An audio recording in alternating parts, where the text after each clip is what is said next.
Good morning, friends.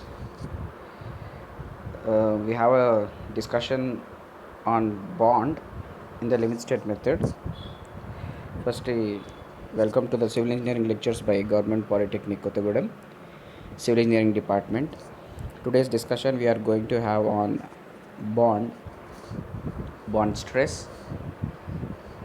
So, we have been talking about shear stress and the shear design in our previous sessions, where we have talked about the shear design, how the shear design is done, and how the shear has been accounted for your design concepts. And we have seen the analysis part of the shear design also, while recollecting the concepts from the strength of materials subject, where we also had a discussion on shear. So with respect to the discussion and with respect to the concepts that we have learned in the strength of material subject, we have tried to account for the design in the reinforced concrete structures. So in the process of design of reinforced concrete structures, we have understood how the difference is there in the theory subject and the practical subject, where in the theory subject you have learned to design and analyze the forces that are coming on the respective structural elements. You have seen how the shear stress distribution was varying in the theoretical point of view and also in the design point of view, and you have also understood the formulas and the theories which were talking about shear in the strength of material subject, and as well as how it is different in the reinforced concrete structures. So this way we have tried to interconnect the subjects of strength of materials and reinforced concrete structures, and we had an elaborative discussion on the concept of shear. So this was entirely under limit state of collapse. We have been trying to design structural members. So under limit state of collapse, we have been trying to design the structures under flexure. So under flexure, we come across the term called beam, because beam is the structural element which undergoes flexure, which is also called as bending. So we are trying to design the beam for bending. So in a pursuit of understanding the forces and the stresses that are coming on the beam as a result of bending, we have recollected the concepts of strength of materials, where we have analyzed various types of beams which were classified basing upon the types of supports. So we have classified the beams basing upon the types of supports as simply supported beams, cantilever beams, fixed beams, continuous beams, fixed continuous beams, overhanging beams, and so on. So in that way, basing upon the support conditions, we have classified the beams, and we have tried to analyze these beams separately. So these beams, which were actually can be analyzed by using the equations of equilibrium for finding out the unknown reactions, those beams were termed as the determinate beams, and the beams whose reactions cannot be determined by using the equations of static equilibrium, those beams are defined as indeterminate beams. So we have tried to analyze the indeterminate beams and the determinate beams in the strength of materials subject by using various tools for the respective types of beams. In the strength of material subjects, our main aim in analyzing the beam is to find out the forces that are coming on the beam, that is, the shear forces and the bending moments. So we have analyzed the beams for the shear force and the bending moment, and we have interpreted the results in the form of the diagrams of shear force and the bending moment diagrams. So after drawing the shear force diagrams and the bending moment diagrams, we have tried to figure out the salient points that would be actually important for us. So in that process, we have found that the maximum shear force points and the maximum bending moment points, and the points where the shear force and the bending moments are becoming zero, those points were actually a points, points of concern for us. And those points, after being determined were used in the reinforced concrete structures for placing the respective material for accounting those maximum values. So those maximum points and as well as the salient points, the other points which are important for us for the design purpose and also for the detailed study of the beams, those points we have determined in the strength of material subjects, and we have been accounting for the same points in the reinforced concrete structures also. So here in the design subject, we are trying to design the entire beam by putting in mind these salient points which will actually govern the design. So here the actual points or the salient points are the critical points. So after determining these critical points in the strength of material subject, we have tried to understand these points and we have solved a number of problems in the subject of strength of materials, and we had tried to develop a skill by which we can easily figure out where the salient points are occurring by looking at the beam itself without doing elaborative analysis on the given beam. By means of the aptitude which we have developed from the strength of material subject, we have tried to identify the shear force diagrams and the bending moment diagrams by looking at the beam with the loading. So this way, the understanding which we have developed in the strength of material subject, we have tried to use that understanding and we have tried to relate the subject with the design subject. So in that pursuit, what we have identified is that the shear force diagrams which were assumed there, which were found in the strength of material subject, are a little different compared to the reinforced concrete structures. And why these values were different, why these diagrams came out different, is that here the material is a composite section, because here the two friends concrete and steel are playing a major role, they both combinedly taking up the load. So here it becomes a composite member and these two members have to take up the load. So these two members, when bonded together, they become a composite member. So here the analysis had become a little different. So in the preliminary concepts of limit state method, we have understood how the analysis is being done for a composite member and how the other stress block parameters and various other concepts are learned with respect to a composite member. So here in the composite member, the neutral axis plays a very vital role, as the neutral axis separates the compressive force and the tensile force. So these compressive forces and tensile forces will form a couple, as they are of the same magnitude but playing in the opposite directions, will form a couple which is nothing but the resisting couple in reaction or in reciprocation to the forces or the moments that are created because of the forces. So this way the resistance was being generated by the beam. So by understanding the preliminary concepts and the difference between a homogeneous and a heterogeneous structural member, we have understood the difference in the shear stress distribution in the reinforced concrete structures, and we have found out how the shear force is being resisted by the concrete and the steel that is present in the reinforced concrete structural member.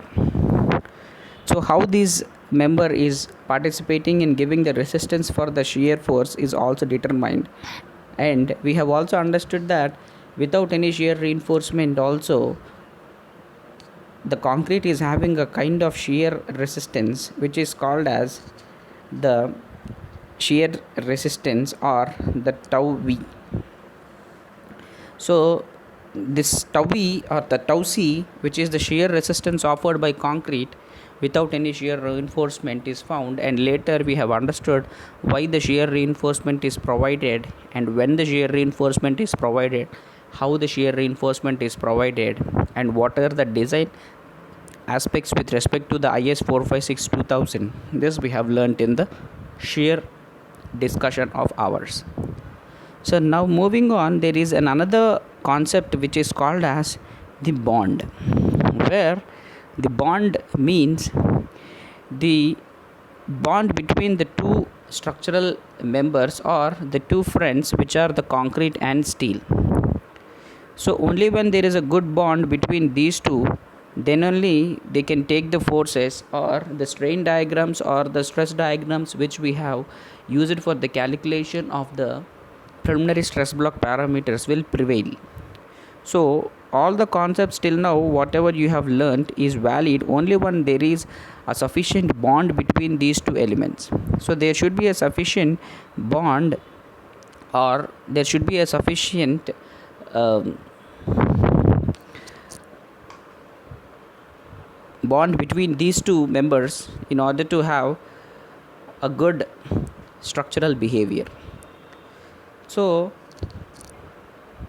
in this chapter of bond, you will be learning about what is the importance of the bond and why is it essential to provide steel and concrete bond. So you will understand the importance of the bond and the essential or the importance of bond between steel and concrete, and then you will understand what is mean by development length, how the development length is found, and what is the formula behind the development length, and what is this term called development length. You will be understanding after having the discussion on this bond. And then you will understand the need for anchoring the tensile bars. What is the need for anchoring the tensile bars, and where the bars are tensile, where the bars are anchored, and for what forces this anchoring is being designed. You will be understanding after the discussion.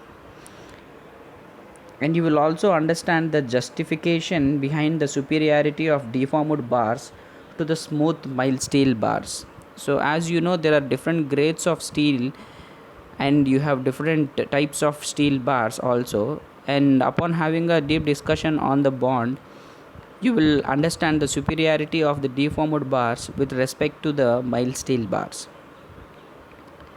So, and then you will also understand what do you mean by the term called bond stress.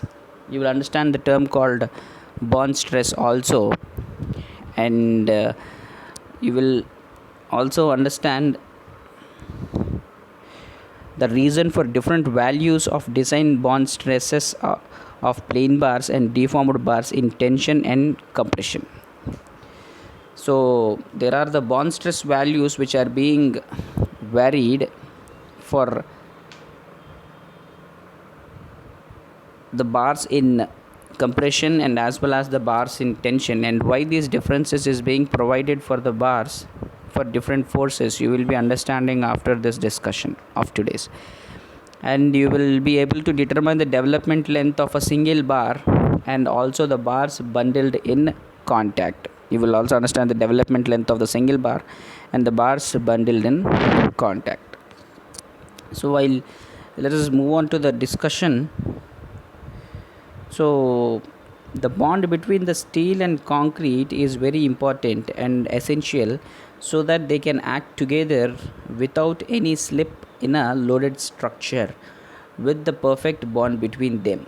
So the bond between the steel and concrete is very important and essential so that they have a unique or they have a uniform behavior between them, because these two members or these two friends are taking up the total force or and generating the resistance for the forces. These two have to behave uniformly and these two have to behave as one single member. So in order to have or in order to account for such a uniformity, there should be a proper bond between these two members. Only when the bond is adequate, then only these two members can behave as one single member and they can take up the loads with a larger efficiency. So that is why you have to analyze for the bond and you have to understand the concepts behind this bond between steel and concrete. If the bond is not appropriate between these two structural elements, you cannot have a proper load carrying capacity for the structural member. So With the perfect bond between them, the plane sections of the beam remains plane even after bending, and the length of the member required to develop the full bond is called as the anchorage length. We have some assumptions which were suggested by the IS 456 version of 2000, which says that the plane section will remain plane even after bending. So this assumption is valid, or this assumption is only appropriate only when there is an adequate bond between the two structural members. Because reinforced concrete structure is a composite material, the structural members are all composite materials. So these composite material, when they are made up of two or more elements, they have to have a sufficient bond between them in order to have a uniform performance.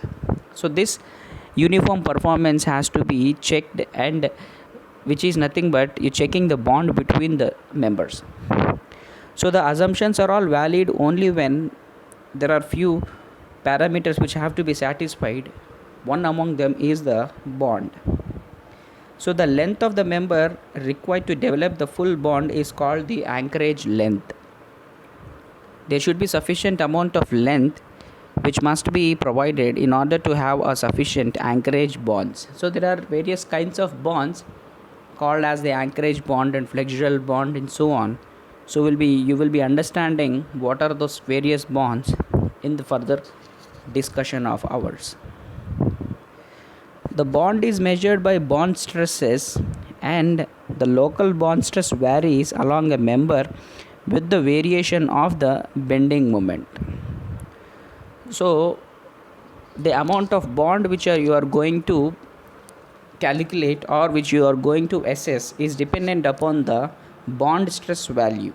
So you will identify the amount of bond, or you will analyze how much bond is present at a particular section of the beam.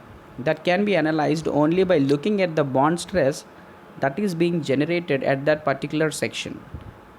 So the bond at a particular section is dependent upon the bond stress values that are being calculated by using the concepts of the bond, which you are going to see in the further slides. So when the local bond stress varies, it means that as the bending moment changes from section to section, the bond stress varies. We very well know from the bending moment diagrams that bending moment changes from section to section basing upon the distances and basing upon the type of loading. So the distribution of the bending stresses or the bending moments which we have seen in the strength of material subject, that diagram shows the proof. It says that the bending moment changes from section to section. So as the bending moment changes from section to section, there is a change in the bond stress also. So with the change in the bending moment, you have change in the bending stress. So the local bond stress depends upon the type of the value of the bending moment at that particular section. The average value throughout its anchorage length is designated as the average bond stress. So as this bond stress value keeps changing from section to section basing upon the bending moment, and it will be a very tedious or a hectic act for us to calculate the bending moment at each and every section for checking up the bond. So in order to avoid that, you are taking up an average value of bond stress for calculating the anchorage lengths. The critical values of bond stress is taken for finding out the anchorage length, and that would be a check or the final check for the anchorage length, which is required for having a performance or for having a uniform behavior of the two materials, concrete and steel. So in our calculation, we will be using the average bond stress. So thus a tensile member has to be anchored properly by providing additional length on either side of the point of maximum tension, which is known as the development length in tension. Similarly, for compression members also we have development length, which is termed as L suffix D in the compression zone.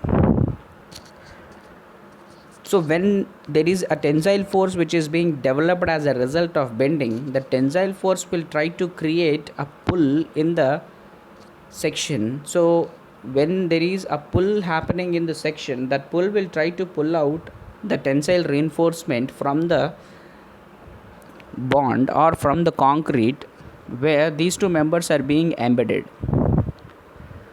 So when there is no adequate bond stress and when there is no adequate development length which is being provided at the sections where the tension force is critical, there the bar tries to slip out from the concrete by having a loss of bond. So when there is a loss of bond, immediately the two members which are supposed to behave as one single member and take up the stresses in a uniform manner, they will not perform their respective duties as there is a loss of bond and the structure tends to collapse. So thus a tensile member has to be anchored properly by providing additional length on either side of the point of maximum tension. And similarly, you have to be very careful in the case of compression area also, as in the compression area also there should be a sufficient amount of development length in order to have a proper bond, and this bond will acknowledge us by saying that the behavior of the members or the two structural elements is going to be uniform.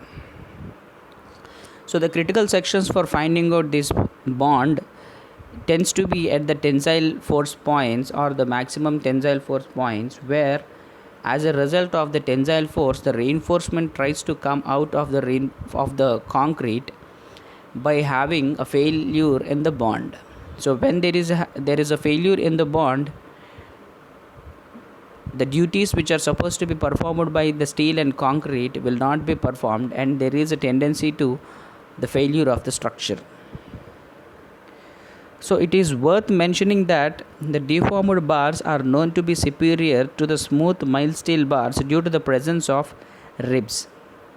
As we have seen, in the case of the smooth mild steel bars, where there are no perforations on the surfaces of the steel bars, or there is no proper gradations or roughness on the surface of the bars, in that case the smooth bars, when we are using for construction, there is an every probability for getting slipped out of the concrete. So that is why the deformed bars are known to be superior in the case of the smooth mild steel bars. As the deformed bars have circular perforations on the surface, along the surface of them, these perforations or the undulations which are provided on the surface of these deformed bars will be providing adequate bond by reducing the voids and by having a proper embeddedness with the concrete. So this assures us that there won't be any kind of slippage between them, and they can be treated as one single member, and they can be assured for having a uniform distribution of the forces and also generation of the uniform resistance between them. So that is how the deformed bars are known to be superior to the smooth mild steel bars with respect to the bond. As they are having perforations and undulations on the surface, they will be taking up the proper bond, and they could be properly embedded into the concrete by having a uniform or a single behavior. So in such a case, it is needed to check for the sufficient development length LD only, rather than checking both for the local bond stress and the development length as required for the smooth mild steel bars. So in the case of the deformed bars, there is no need for you to check for all the values such as the development length, the local bond stress, and the other anchorage values in the case of smooth mild steel bars. So deformed bars, for the deformed bars, as they are assuring to have a proper bond up to some extent, you can check for certain values only rather than for all the values which are being performed for the mild steel smooth bars. So this slide tells you that the deformed bars are having superiority with respect to the bond than the smooth mild steel bars due to the presence of the ribs along their surface. So you can avoid a few checks in terms of bond for the deformed bars. So accordingly, IS 456 clause number 26.2 stipulates the requirements of proper anchorage of reinforcement in terms of development length LD only employing design bond stress. So there is a clause given in the IS 456 which is numbered as 26.2. This stipulates a requirement for the proper anchorage value or the anchorage of reinforcement in terms of development length. So you have to design the reinforced concrete structures by keeping in mind the respective anchorage value which is given in the clause number 26.2 in the IS code 456. So how this development length value is being derived, or how the concept of development length is being emphasized in IS 456 2000 is being told in the further slides. So till now what you have understood is that the introduction for how and why the bond is important and how these values are predominated in the different grades of steel and what are the specifications up to this point which are given by IS 456 2000 has been shown in the slides. So you have been hearing this term called bond stress in the previous slides, and we will try to make you understand what is this design bond stress tau BD value is and how this value is being calculated and what is this value accounting for. So the design bond stress tau BD is defined as the shear force per unit nominal surface area of the reinforcing bar. So here in this context what you have to understand is that the bond stress is a kind of shear stress, because the bond stress will induce shear force along the surface, along the periphery of the steel rod. So it creates a force called a tangential force. So tangential force in this context is nothing but your shear force. When the bar tries to come out of the concrete, the surrounding or the surface will be under stress and the surface will be trying to give some resistance for the action which is actually trying to pull out the steel rod from the concrete. So these surface forces which are classified as the tangential forces will be generated as a reaction which will be creating the shear stresses along the surface of the steel rod. So bond stress here is termed as the shear stress which is acting, or which is the shear force per unit nominal surface area of the reinforcing bar. So as the force is acting along the surface area, for calculating the stresses you will be considering the surface area for calculating the shear stresses and the bond stress. The stress is acting on the interface between the bars and the surrounding concrete and along the direction parallel to the bars. So the stress is acting on the interface between the bars and the surrounding concrete when the bars tries to come out as a result of the forces, external loads which are acting on the beam, and these external loads will try to create flexure or bending in the beam, and this flexure or the bending stresses will develop the compression and the tensile forces in the respective layers along the cross sections. So with respect to the tensile force which is being generated below the neutral axis, you have provided the reinforcement in the tension zone, and as a result of this flexure the reinforcement tries to come out of the concrete which is being embedded during the construction process. So the reinforcement will start reacting, reciprocating to the tensile forces, and it will try to develop a stress by trying to react to the tensile force which is trying to pull the steel rod out of the concrete. In that pursuit, a stress is being generated along the periphery of the steel rod which is called as the shear stress. So if the shear stress or the bond stress is failed, then the steel rod will come out of the concrete which will cause a failure in bond, which in return will cause the failure of the structure. So the stresses which is acting on the interface between bars and the surrounding concrete and along the direction parallel to the bars. You have to note the point that the bond stress is a kind of shear stress, and this will be acting parallelly with the reinforcement, in line with the reinforcement, parallelly. So this concept of design bond stress finally results in additional length of the bar of specified diameter to be provided beyond a given critical section. So in case if the bending moment says that there is only a length of the bar which can be provided up to this extent, the bond stress or the concept of bond says that the reinforcement has to be provided furthermore up to certain length in order to have a specific bond stress. So when this steel rod tries to bend, it tries to come out of the concrete, and even after trying to come out of concrete, there will be sufficient amount of length available in order to participate in the reaction for the tensile loading. So this concept of design bond stress finally results in the additional length. So this additional length will assure that the steel rod will not fail in bond. There is an adequate amount of length which is available for the steel rod other than for bending, so that even if there is a lot of bond stress that is coming along the periphery of the steel rod, there is sufficient amount of length which is available to withstand this bond stress, and which can react for this bond stress and give the safety with respect to the bond stress. So the concept of bond stress will result in the amount of length which has to be embedded beyond the critical points in order to have a proper anchorage and also a proper bond between the steel and concrete. Though the overall bond failure may be avoided by this provision of additional development length, the slippage of bar may not always result in overall failure of the beam.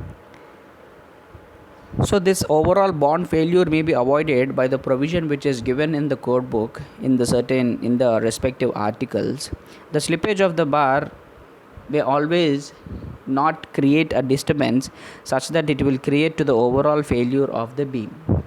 So this is a secondary check or the secondary stress which can be used for checking rather than for the primary design. So the bond stress and the shear stresses which we have discussed in our earlier classes, these stresses are secondary and these are used as a point of check for the actual design.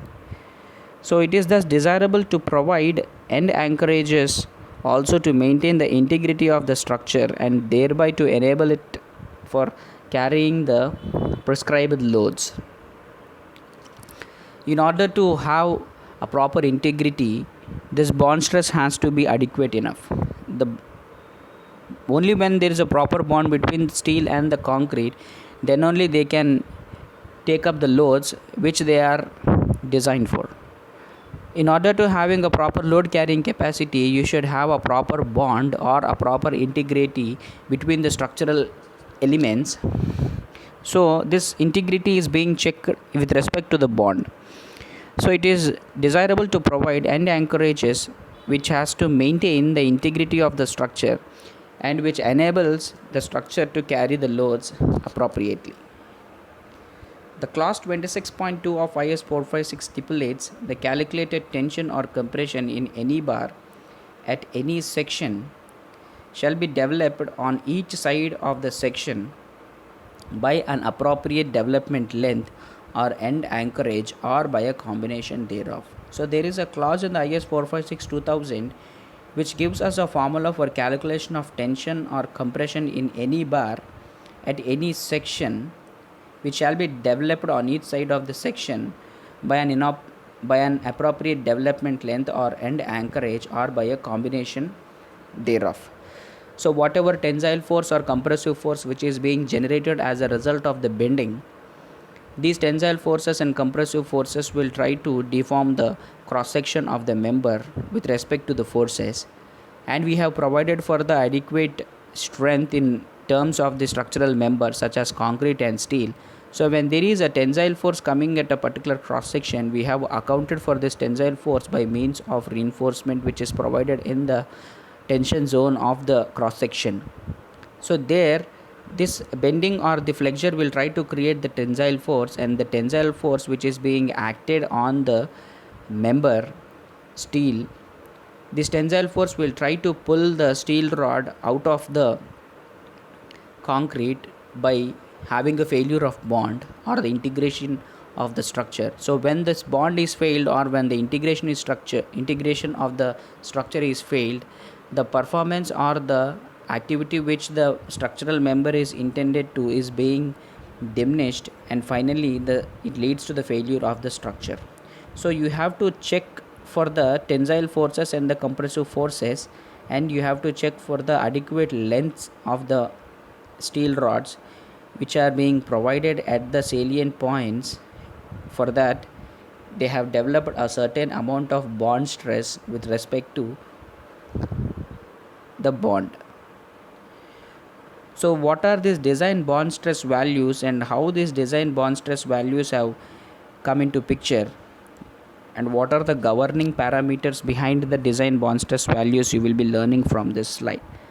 So there is a section numbered 6.15.1 in IS 456-2000 which mentions about the local bond stress values which vary along the length of the reinforcement, while the average bond stress gives the average value throughout its development length. So there are two bond stress values here, the bond stress values which you will try to calculate at every particular section by taking into consideration the bending moments at that section. So the bond stress values will be changing as the bending moment changes. So as a design consideration, we have taken the average bond stress values for the easy calculations. So the average bond stress values gives the average value throughout the development length. Rather than going by section, we have taken an average value for the entire section along the development length of the member, and we have taken into consideration this bond stress values for the design process.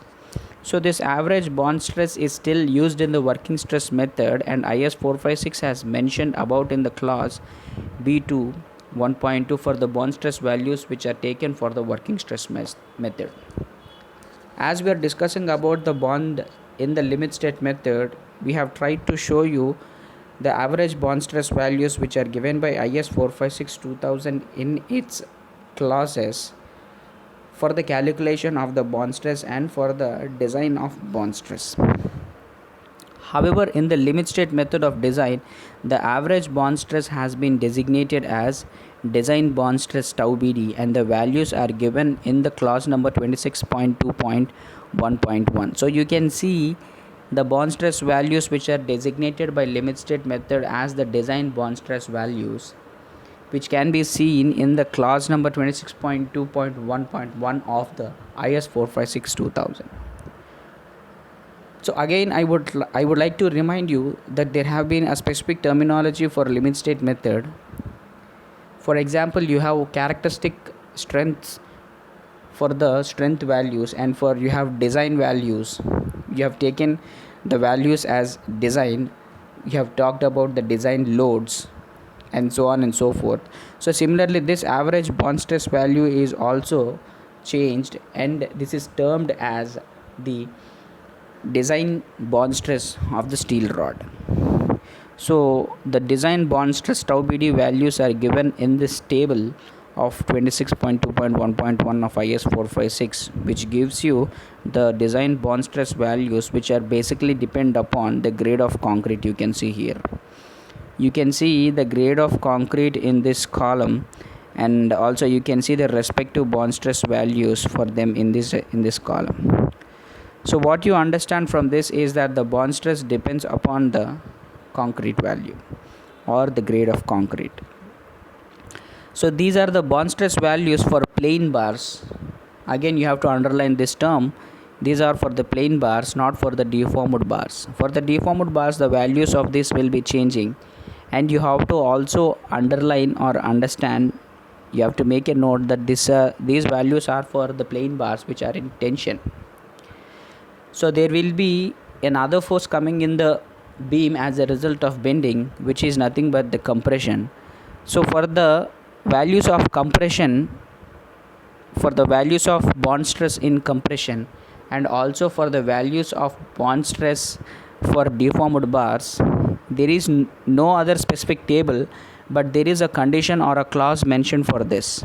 As you can see from the sentences below the table, where for deformed bars conforming to IS 1786 IS is the code which talks about the detailing of reinforcement. That means the grades of steel and how the manufacturing process and different grades of steel are taken into consideration. So these values shall be increased by 60%. So for deformed bars, whatever values you are seeing in this table, these values have to be increased by 60%. You have to make a note of this number, because this number is going to be very important for you in the design process and as well as when you give your competitive exams. So you have to note that this is the table given only for plain bars which are in tension. In case if you want to find out the value of bond stress for deformed bars, then these values have to be increased by 60%.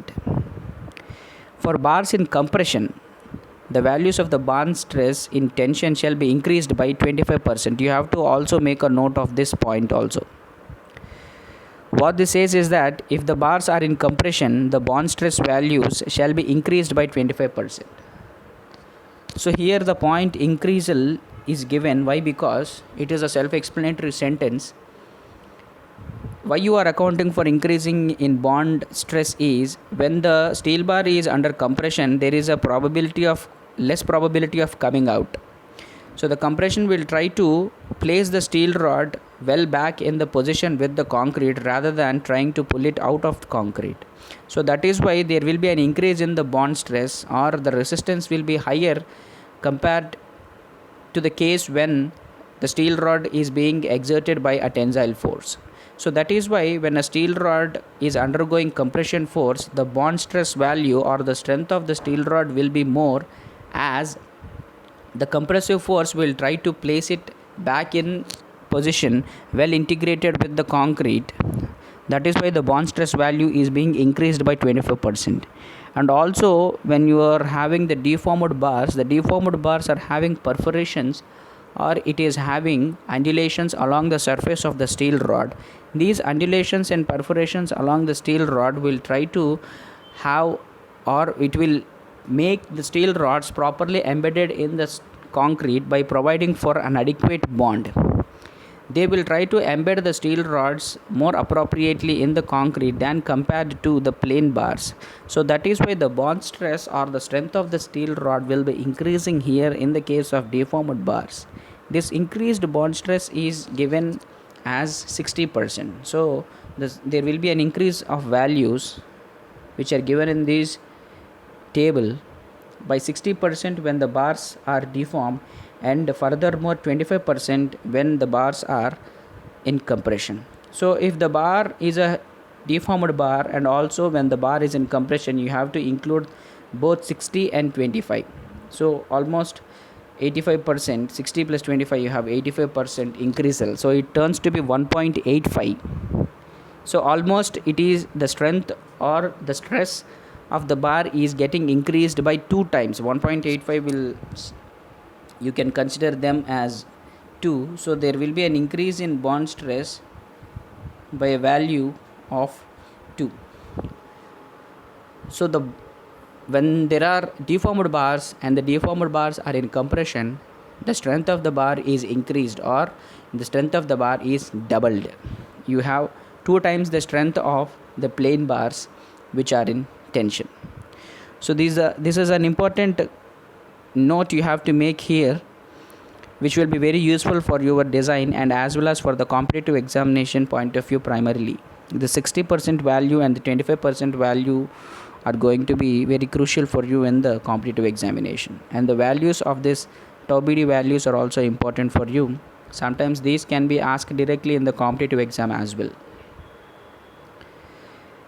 And the development length, we have been talking about the bond stress in terms of development length, and we have understood that the bond stress value or the check that you are going to perform will be finally given in terms of a certain length which have to be provided beyond the critical point for flexure. such that it provides for adequate bond. So how this development length is calculated, we will be understanding from this slide. So there is a figure given in this slide which shows about a simply supported beam subjected to a uniformly distributed load, and there will be maximum moments which are generated as a result of this uniformly distributed load, and the AST required is maximum at the midspan for any section than compared to the midspan.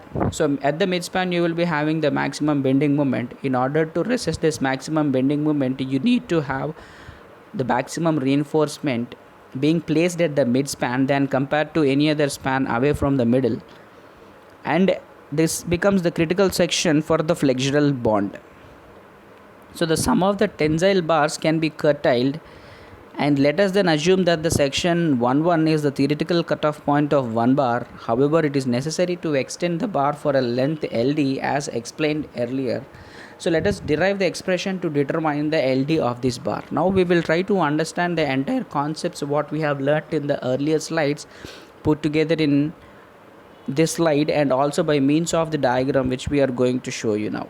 So here you can see this is a length of the simply supported beam, you can see here. So this is the support and this is the midspan. So you can understand from our concepts of shear force and bending moment, as this is a simply supported beam carrying a uniformly distributed load, this will be having maximum bending moment at the midspan. So as the maximum bending moment is happening at the midspan, you can see that the reinforcement will be maximum here than compared to any other sections. So if you consider sections this way, the maximum bending moment will be happening at the middle span. So at the middle span you will be having maximum amount of steel which is provided to resist the maximum bending moment that is going to be generated because of the external load UDL. So now for understanding, we have considered the section 1-1 here. You can see at the section 1-1 which is spaced at a distance L by 2, less than L by 2. So this is the distance. So here this is the midspan which is L by 2, and this is the section which is less than L by 2. So here when you are considering the section 1-1, we have to find out the bending moment which is acting at the section 1-1.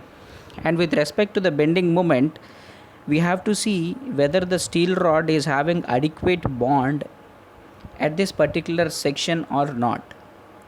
So here you can see the cross section of the steel rod which is shown here, and we very well know that below the neutral axis this is your tension zone, and above the neutral axis this becomes your compression zone. So as the basic understanding, we can see that the steel rod is provided in the tension zone and the steel rod is being shown here. So if you see the steel rod which is undergoing tensile forces here, you can see T being placed there. Because the steel rod is accounted for tension, the tension is coming on the steel rod. You can see the shear stresses or the arrow marks shown here, which are the resisting shear stress which is being generated as a point of a bond between the steel and the surrounding concrete. The surrounding concrete will be providing a particular shear stress for this tensile load in order to avoid the steel rod from slipping. So this is the resisting forces which are acting in the opposite direction to the acting force, that is the tensile force. The resisting force is being in the form of tangential force, so that is why the resisting force is called as the shear force for this tensile. So this is the length of the member which is taken as LD. So now you can see here in the B, in the second diagram, it shows the free body diagram of the segment AB of the bar. So at B, the tensile force T is trying to pull out the bar of the value pi d square by 4 into sigma s. Here you can see the value of T, or the tensile force which is trying to pull the reinforcement out of concrete, is pi diameter square by 4, which is the cross sectional area of the steel rod, which is multiplied by the stress, which is the maximum tensile stress the steel rod can carry. This value is nothing but 0.87 Fy, because the steel rod can take, or it will take a stress of Fy, which is furthermore reduced in the limit state method by dividing it with the partial safety factor of 1.15, which summed up to 0.87 Fy. So this is the maximum stress steel rod can carry in axial tension. So stress multiplied by area will give you the tensile force. So T value is given by this, which is shown here, P into delta square by 4 into sigma s, where delta is the nominal diameter of the bar and sigma s is the tensile stress in the bar at the section considered at design loads. So it is necessary to have the resistance force to be developed by tau BD for the length LD to overcome the tensile force. So this resistance force, now you have found out the action, the acting force is T, you have to now find out the resisting force tau BD, or the resisting shear force. So the resisting shear force is given by the shear stress, which is nothing but the tau BD multiplied by the circumferential area. Because it is a tangential force acting along the surface, you have to consider the surface area. So the surface area here will be the circumference multiplied by the length, pi into dia multiplied by the length L into D. So this will be the resisting force, this will be the acting force. The acting force is being perpendicular to the cross section, whereas the resisting force is acting along the surface of the steel rod. That is why we have taken the surface area of the steel rod, which is the circumference pi into diameter, circumference multiplied by the length. When this value is multiplied by the stress, that is the bond stress tau BD, this will give the resisting force. So you have to equate the resisting force and the acting forces. So when you equate the resisting force and the acting forces, you can see here, this is the resisting force and this is the acting force. So when the resisting force and the acting forces are equated, then you get the value for the LD. Pi dia tau BD is sent, you can cancel pi value here and pi value is also cancelled. Dia square, one dia will go and the entire dia will go here. From there, the term which are remaining on the right hand side is pi into sigma s by 4 tau BD will go this side and you'll get 4 tau BD. So this is the value, or this is the formula for calculating the development length. So what is this development length? Development length is the length of the member which has to be provided in adequacy or beyond the point of curtailment. So the curtailment point is corresponding to the bending moment, and the extension length, the LD value, the development length is accounting for the bond stress. So if you are having this much length in adequacy to the curtailment point, then the design is safe in bond. So if you see here in this, we have clearly tried to make you understand how the development length is being derived in the previous case. So the tensile bars, when curtailed, we have assumed the section and it is necessary to extend the bar for the length. So now if you see here, as you have taken the section 1 there will be definitely a length which is greater than LD. So this is safe, this will be safe in development. So you have to check that beyond the section 1 there should be a sufficient length of this much value.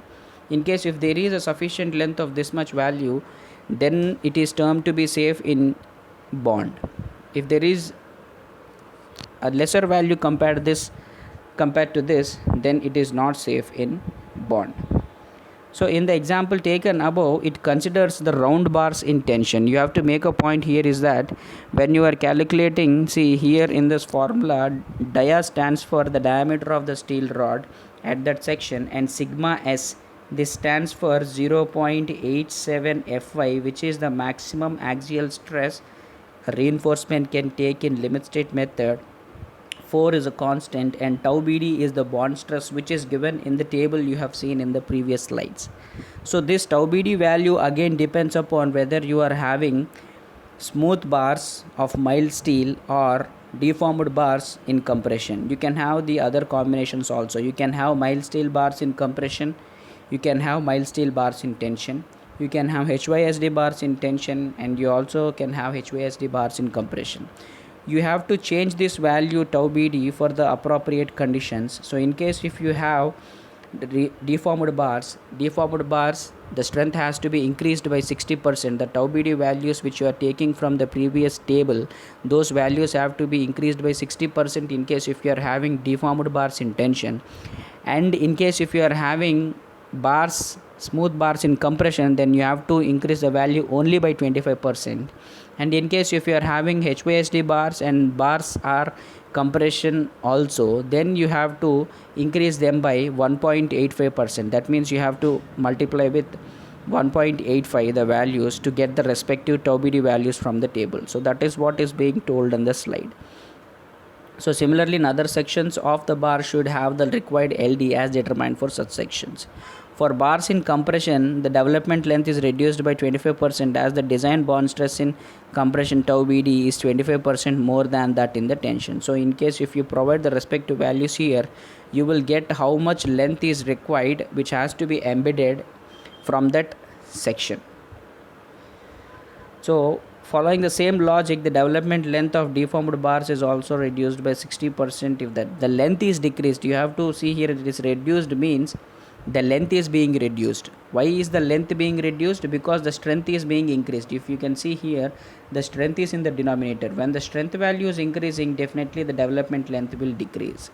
So in the strength point of view, the deformed bars and the bars in compression will be having more value. So that is why there will be a reduction in the development length.